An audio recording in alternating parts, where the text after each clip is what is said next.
Yorana, c'est avec plaisir que je vous retrouve ce soir. En ce jour férié, l'actualité est tout aussi riche. Le devoir de mémoire a été entretenu en Polynésie en ce jour de commémoration du 11 novembre. Alors qu'il ne reste plus de poilus, que tous les témoins sont morts, les îles ont rendu hommage aux soldats tombés pour la France lors de la Première Guerre mondiale. 300 personnes ont battu le bitume à Paea à l'appel de l'église protestante Maori pour contester la route du Sud. Nous n'avons pas envie d'aller vivre à Tarawa, nous voulons rester chez nous, se sont exprimés certains. Vous les entendrez dans ce journal. Les vacances sont terminées et l'heure de la grande affluence a sonné pour les compagnies maritimes. Cet après-midi, tous les navires ont été pris d'assaut par les habitants de retour sur la capitale.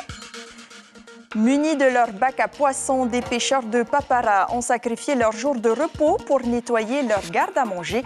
Était initialement prévue une chasse au taramia, mais à défaut, des déchets en tout genre ont été ramassés. Et enfin, connaissez-vous l'équithérapie, autrement dit l'équitation thérapeutique. Elle est pratiquée au Fénois dans un ranch de la presqu'île et permet à des enfants souffrant d'un handicap de bénéficier de soins spécifiques. Les mots sont bien peu de choses devant le sacrifice, l'héroïsme, mais ils sont nécessaires pour que des noms ne s'oublient pas et que des valeurs ne s'effacent pas. Le 11 novembre, c'est tout cela. 1200 Tahitiens ont participé au combat dans les tranchées avec au-dessus de leur tête les bombardements. 300 d'entre eux ne sont jamais revenus. Ce matin à Papeete, il a été rappelé combien leur engagement était important à l'occasion de la cérémonie du souvenir. Sur l'avenue Povan-a-Oopa, mais aussi dans quelques îles de la Polynésie, le 101e anniversaire de l'armistice a été commémoré aux Marquises d'Abor à Uapau. La cérémonie a été dirigée par le maire Joseph Kaiha. Et puis, à Hivaoa, la première compagnie de formation professionnelle de l'île a participé à l'événement. Militaires, élus et citoyens se sont retrouvés au pied du sépulcre d'Atuona. Même solennité à Moorea, au monument érigé à Afreitu, dans la commune administrative de l'île-Sœur. Tous les dirigeants ont également rendu un hommage des plus valeureux. On écoute ces quelques réactions recueillies par nos correspondants. Pour moi, la cérémonie du 11 novembre représente la libération de la France et la commémoration des anciens combattants morts au combat. C'est qu'il y a des Polynésiens qui sont partis à la guerre et qui sont morts. Et je sais aussi qu'il y a des Marquisiens qui sont décédés pendant la guerre et il y en a deux qui sont enterrés à Hivaoa. J'incite les parents à pousser leurs enfants sur cette voie-là. C'est le seul lieu qui les fera devenir de bons pères. Il est temps de couper le cordon pour devenir père. Et enfin, pour clore ce chapitre, à Paris, Emmanuel Macron a inauguré le premier monument aux soldats morts pour la France en opération extérieure, le premier du genre dans l'Hexagone, sur lequel sont inscrits 549 noms de soldats, dont une dizaine d'ultramarins, à l'image de Tamatea Teai ou d'Alberic Rivetta pour la Polynésie. Voici un extrait du discours du président de la République. Je sais les conséquences opérationnelles, humaines, familiales, des décisions d'intervention et des ordres d'engagement que je suis amené à prendre pour le bien de la nation. Retour à Tahiti. À Paea, les opposants à la route du Sud ne s'essoufflent pas. La marche organisée par l'église protestante Maori a réuni 300 personnes. 2 cortèges se sont rejoints à l'hôtel de ville. Dans les manifestants, on note notamment la présence d'adjoints au maire Nicolas Suir et Hubert Yao. 80 habitants de Paea en attente au temple protestant PK24 pour dire non à la route du Sud. Des manifestants qui reçoivent l'appui de quelques résidents de Papara. Ceux qui combattent les expulser. Où ils vont aller, c'est ça le problème. Et en plus, on n'a pas besoin de deuxième route, ça ne sert à rien. Le départ est donné en même temps que l'autre groupe à quelques kilomètres de là, en amont de l'hôtel de ville. Le cortège se met en marche. Parmi les manifestants, le premier adjoint au maire, acquis à la cause. Il y a certains qui viennent juste de construire, qui ont fait des prêts, Maintenant, on leur dit, allez, dégage. Ben, c'est un peu pas normalement, je pense. Après 1 heure de marche, durant laquelle tous les automobilistes ont pu observer le mécontentement et le message des manifestants, ces derniers arrivent à la mairie. Parmi eux, certains ont construit il y a 10 ans. Ils ont accumulé de nombreux souvenirs vécus avec leurs enfants. Aujourd'hui, il faudrait qu'ils partent, car leur maison est sur le tracé de la route. Nous, on n'a pas envie d'aller vivre à Travaux ou à je ne sais pas où, à Pétaouchnock. On a envie de rester chez nous. On a fait ce qu'il fallait, on a travaillé dur pour avoir notre chez nous. Je ne vois pas pourquoi d'ici à demain, on va nous déloger. Et encore, ils disent les travaux, c'est pas pour tout de suite, mais ça nous laisse travailler. Tu vois, le mental, c'est difficile, on ne dort plus la nuit. On a acheté il y a 4 ans et c'est vrai que du coup, c'était un peu le coup dur. En plus, on fait des travaux d'agrandissement, enfin de rénovation de la maison.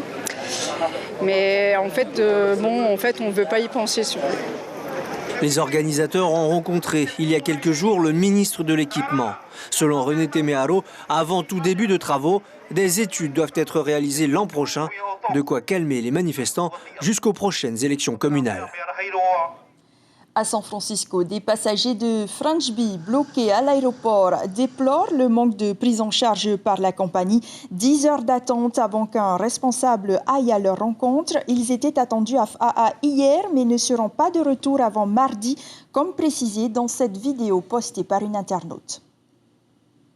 On a droit normalement à une indemnisation, ça c'est plus tard, mais tout de suite on doit nous trouver un bus pour nous affréter un hôtel, nous donner de quoi manger, éventuellement de l'argent de poche, et puis après nous recaser sur un autre vol. En attendant, on a des droits et il faut rester sur nos droits. On ne bougera pas tant qu'on n'aura pas un bus, un hôtel pour tous nous loger et une date de retour.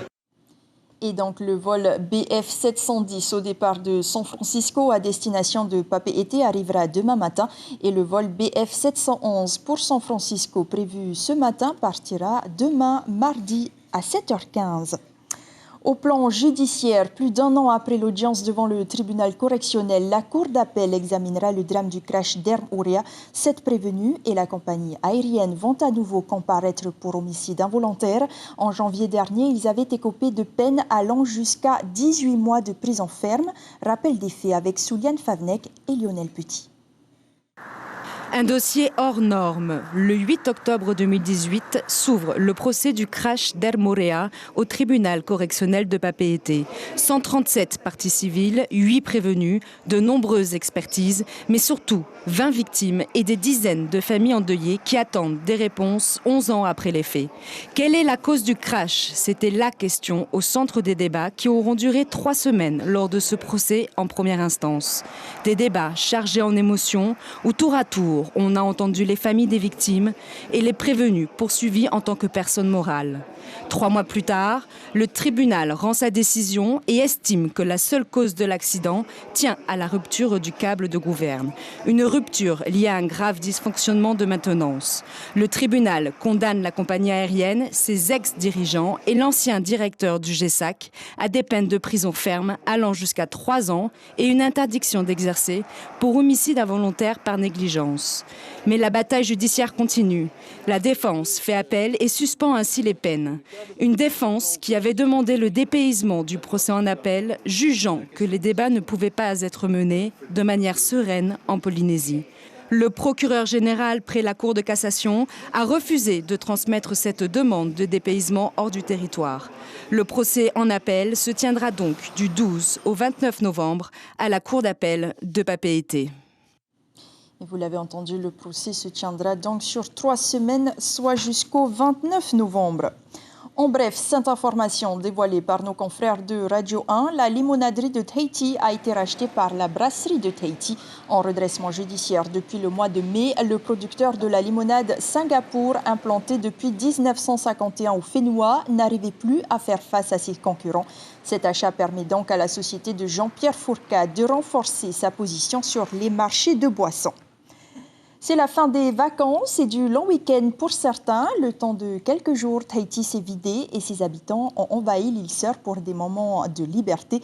Et sans surprise, à la veille de la rentrée, les compagnies maritimes font face à l'affluence des passagers de retour à Papeete. Le reportage de Souliane Favnek et Patrick Tigting. On est allé à la mer, on a profité du beau temps et on fait un peu le tour de Moorea. Voilà. Comme Anthony et Océane, ils sont nombreux à rentrer aujourd'hui de Moorea après ce long week-end de la Toussaint. Les navettes étaient donc pleines à craquer. Aujourd'hui, il y a du monde, beaucoup de monde, mais c'était pas sûr si les autres allaient avoir la place voiture, surtout voiture. Hein. Moi, j'ai plus de place pour ma voiture. Voilà. Du coup, elle a laissé sa voiture là-bas et la voiture revient demain matin. Pour profiter au maximum des derniers jours de Farniente, il fallait acheter ses billets, parfois un mois à l'avance. Pour assurer le retour des quelques 600 passagers, les compagnies ont dû même rajouter des rotations. Aujourd'hui, on a une rotation en plus, départ de Moorea à 18h50 et retour d'ici 19h30. En véhicule, on était full en garage. Oui. Je pense que pour la rentrée de demain, ça sera plein. Fini donc les vacances, retour vers le chemin du travail et de l'école. Francesca revient de 2 semaines passées à Moorea avec ses camarades, la tête pleine de beaux souvenirs. On a découvert l'île, on est allé regarder les tortues, les dauphins, c'était super chouette. Ouais, carrément, c'était merveilleux et voilà, je ne regrette pas d'être avec eux, c'était super. Sur les visages, des sourires, des moments heureux de vacances, mais aussi quelques larmes de tristesse. Marie-France reçoit ses petits-enfants chez elle à Moorea à chaque vacances. Alors, quand il s'agit de les quitter, c'est toujours un moment difficile. Ils sont chez moi, ça me fait toujours plaisir, hein, parce que c'est pas souvent qu'ils sont à Moorea. Alors je profite pendant les vacances pour les avoir. Ça me fait mal au cœur de les laisser. Excusez-moi. C'est vrai, j'ai toujours une petite tasse-moi au cœur de les laisser.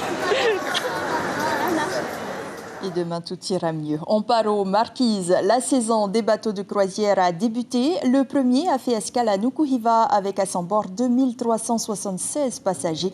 Ils n'ont pas manqué de propositions pour occuper leur journée. Comme vous le voyez, les prestataires touristiques étaient présents sur le quai pour les accueillir. Il faut dire que le tourisme de croisière représente une manne financière incontestable pour ces derniers. Écoutez plutôt ces réactions recueillies par Marie Curva. C'est un autre aspect de la Polynésie, quoi. C'est plus sauvage, tourisme vert, découvert, culturel, authentique. On a un bateau qui nous touche 4-5 fois l'année prochaine, qui est le Regatta. Donc vraiment un plus pour le secteur du tourisme sur Nukuhiva. Et cela fait bénéficier aussi nos îles voisines, plus spécialement l'île de Wapo, les artisans qui nous viennent pour vendre un peu leurs produits artisanaux. Les touristes ici, ils aiment les pendentifs en coquillage et en bois. Des petits pendentifs en hameçon et en dents. Hein. C'est tout ça qu'ils aiment. Sinon des cocos, des cocobols.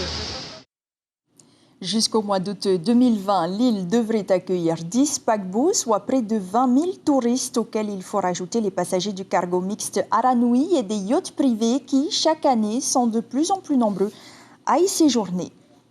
Pas un week-end sans nettoyage des plages. Ce lundi férié, les pêcheurs de Papara ont organisé un ramassage de déchets pour nettoyer le lagon.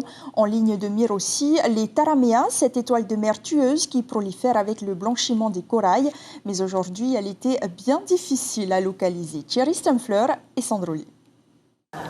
Ce matin, ils ont pris la mer, mais cette fois, ils ne partaient pas pour pêcher, mais pour aller à la chasse aux taraméas, sorte d'étoiles de mer mangeuses de corail.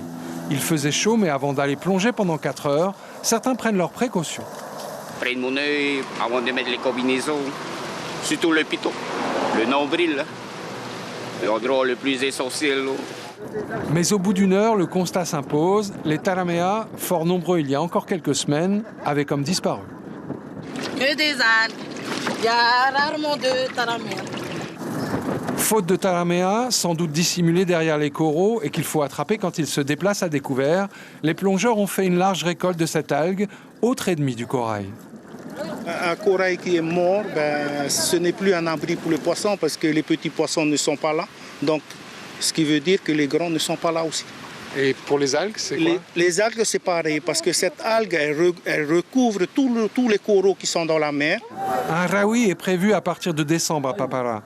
Mais prévenus par les pêcheurs, certains habitants ont d'ores et déjà cessé de s'attaquer aux prédateurs des taraméas. Les gens ils ramassent beaucoup les sept doigts, les poux. C'est ces bêtes-là qui tuent les taraméas. Là, depuis que la prévention a été expliquée un peu, les gens ils ramassent plus. Des habitantes de Papara avaient décidé, elles, de nettoyer les rivages et les espaces de bord de mer. Là, en revanche, aucune surprise à attendre. Les déchets sont présents et en nombre. Du matériel ménager, les pneus, tout ce qui est fer, voilà. En fait, tout ça, ça nuit un peu la vie des poissons. À Papara, grâce aux associations, cette date du 11 novembre pourrait devenir le jour du grand nettoyage du lagon. Une tâche qui risque bien, hélas, de rester nécessaire, tant les mauvaises habitudes ont la peau dure. Arayatia, la pêche au truca est ouverte. En plus d'être un aliment apprécié, le précieux coquillage est très recherché par les grands couturiers. L'association de quartier Puerava n'a donc pas hésité à se lancer dans le ramassage afin de récolter un peu d'argent.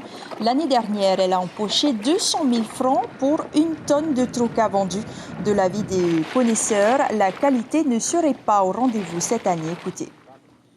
Ça peut durer 2 semaines, 3 semaines, mais pendant les 2 semaines, c'est juste à attraper les trocas. Mais la dernière semaine, c'est pour nettoyer tout, après tu mets au soleil. Mais quand tu peux attraper 1 tonne, ils ont donné 11 cm, mais moi j'ai mis à 5 cm. Ouais. Il y a à partir de 8 jusqu'à 11 cm des coquilles.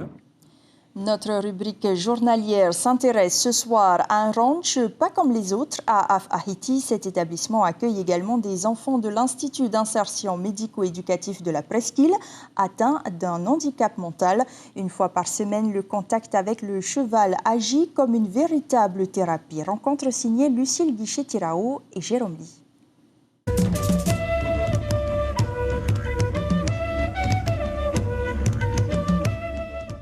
Content, hein? C'est une rencontre toujours très attendue. Une fois par semaine, une dizaine d'enfants de l'IME de Afahiti viennent au ranch. Un loisir adapté où le contact avec le cheval apaise. Ils ont entre 9 et 18 ans et sont tous atteints d'un handicap mental plus ou moins lourd. Mais avec le cheval, tout semble oublié. Surmonter la peur, les difficultés du quotidien et surtout la différence. Je vais monter dessus. Attention, je caresse, gars. Gars, t'as vu? Caressine. Oui, toi, ça va? Et ça, je t'écoute? Oui, cool. Oui. T'aimes bien lui faire des câlins? Oui, câlin. Il est doux? Oui, doux. Déjà, l'apaisement pour certains. Et pour d'autres, c'est par rapport à leur corpulence, pour avoir du bien aussi. Et pour d'autres, c'est par rapport à leur comportement. Ici, les moniteurs ont suivi une formation handisport. Daniel, patient et pédagogue, tient à transmettre son amour du cheval à tous, sans mettre personne de côté. L'animal agit comme un médiateur thérapeutique. On va se balader. Allez. Regarde-moi. Il a cette faculté, donc qu'on découvre, c'est assez récent, hein, c'est surtout les Belges qui ont travaillé sur cette méthode. Hein. Donc le cheval a cette faculté de communication et aussi de transmission de certains comportements. Donc là, il a la tranquillité, il transmet une certaine sagesse. Hein. Le ranch organise également des randonnées équestres ouvertes à tous, l'occasion de découvrir la presqu'île autrement. Agréable, hein. À cheval c'est super sympa de se promener, surtout sur des sentiers en Polynésie, et puis avec des paysages magnifiques. Non, vraiment c'est une très belle balade à faire, à tout niveau confondu. Tahiti compte 2 centres équestres avec des montures adaptées à toutes les tailles, double poney et petit Shetland pour les enfants dès 3 ans. Un coup d'œil aussi ce soir sur l'actualité dans le Pacifique. En Nouvelle-Calédonie, un voile de brume épais recouvre Nouméa ce lundi 11 novembre. À 1500 km de là, sur la côte est australienne, les feux dévorent toujours les États du Queensland et de la Nouvelle-Galles du Sud. Les dégâts sont nombreux. 3 morts et plus de 150 habitations ont été ravagées par les flammes. Alors depuis quelques jours, les fumées portées par les vents traversent la mer de Corail et planent au-dessus du caillou. On reste sur la Grande Terre pour parler du bulbul à ventre rouge. Cet oiseau est une espèce envahissante. Il détruit les cultures et dissémine une flore néfaste pour l'environnement. À Tahiti, il menace notamment le monarque. S'il est impossible de connaître la population exacte de bulbul en Calédonie, une équipe de chasseurs le régule. Entre Boulupari et La Foix, les explications de Lizzie Carboni et René Mollet. Le bulbul à ventre rouge fut introduit à Nouméa en 1987. Les jardins et vergers calédoniens sont les premières victimes du volatile. Bien plus qu'un gros consommateur de fruits charnus, il représente un réel danger pour l'environnement.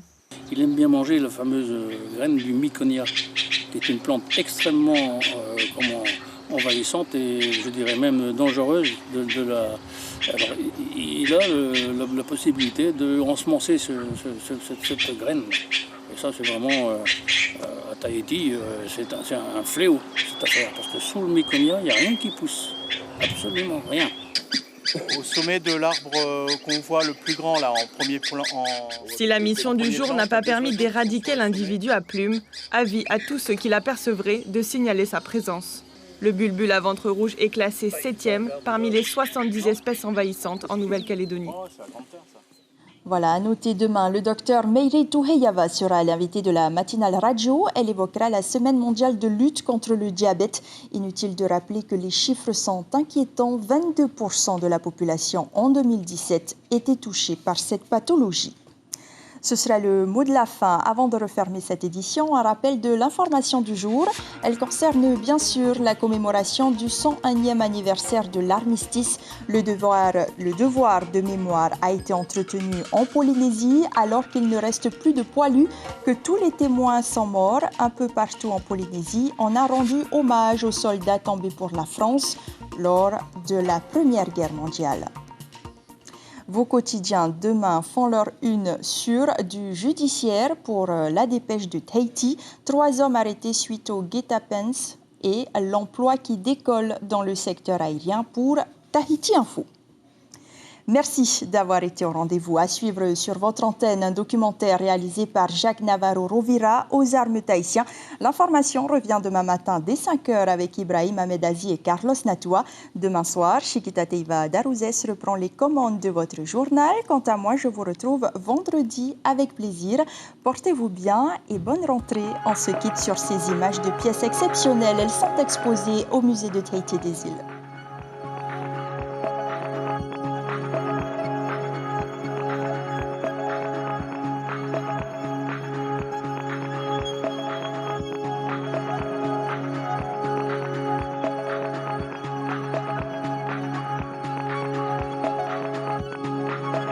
Retrouvez notre journal en replay sur notre site internet.